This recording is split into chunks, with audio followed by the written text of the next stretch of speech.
মুহূর্তের বড় খবর আসছে ঘাটাল থেকে। ঘাটালের সাংগঠনিক জেলা চেয়ারম্যান পদ থেকে শঙ্কর দলুই অপসারিত। নতুন চেয়ারম্যান রাধাকান্ত মাইতি। গতকালই অত্যন্ত গুরুত্বপূর্ণ অভিষেক বন্দ্যোপাধ্যায়ের সঙ্গে দেবের বৈঠক। মমতা বন্দ্যোপাধ্যায় অভিষেক বন্দ্যোপাধ্যায়ের সঙ্গে দেবের বৈঠক এবং আজই ঘাটাল সাংগঠনিক জেলা চেয়ারম্যান পদ থেকে সরিয়ে দেওয়া হলো শঙ্কর দলুইকে। আবির প্রতিনিধি আমার সঙ্গে রয়েছেন। আবির, এই শঙ্কর দলুইকে তো আগেও সতর্ক করা হয়েছিল। পশ্চিম মেদিনীপুর নিয়ে কালীঘাটের বাড়িতে যখন বৈঠক হচ্ছিল তখনও দেবের প্রসঙ্গ যখন উঠে আসে তখন ওই শঙ্কর দলুই বা তার গোষ্ঠীকে সূত্রের খবর তৃণমূল শীর্ষ নেতৃত্ব সতর্ক করেছিলেন।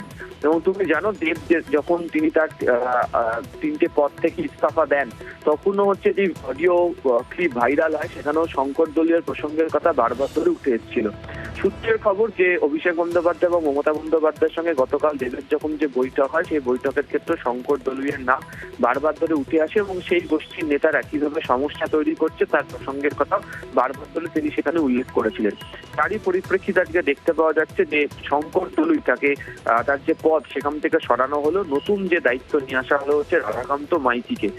ফলে ইঙ্গিতপূর্ণ, তার কারণ গতকাল থেকে জল্পনা চলছিল যে দেবের যে ক্ষোভ সেটা প্রশমন করার চেষ্টা করছে দল তৃণমূল কংগ্রেস। বরফও বলেছিল অভিষেক বন্দ্যোপাধ্যায় মমতা বন্দ্যোপাধ্যায়ের সঙ্গে বৈঠকের পর, যে কারণে দেব তিনি বলেছিলেন যে তিনি রাজনীতি ছাড়তে চাইলেও রাজনীতি তাকে ছাড়ছে না। ফলে কোথাও গিয়ে তৃণমূল কংগ্রেস যে তার যে করা অভিযোগ সেই অভিযোগের প্রেক্ষিতে ব্যবস্থা নেয় মনে একটা ইঙ্গিত পাওয়া গিয়েছিল।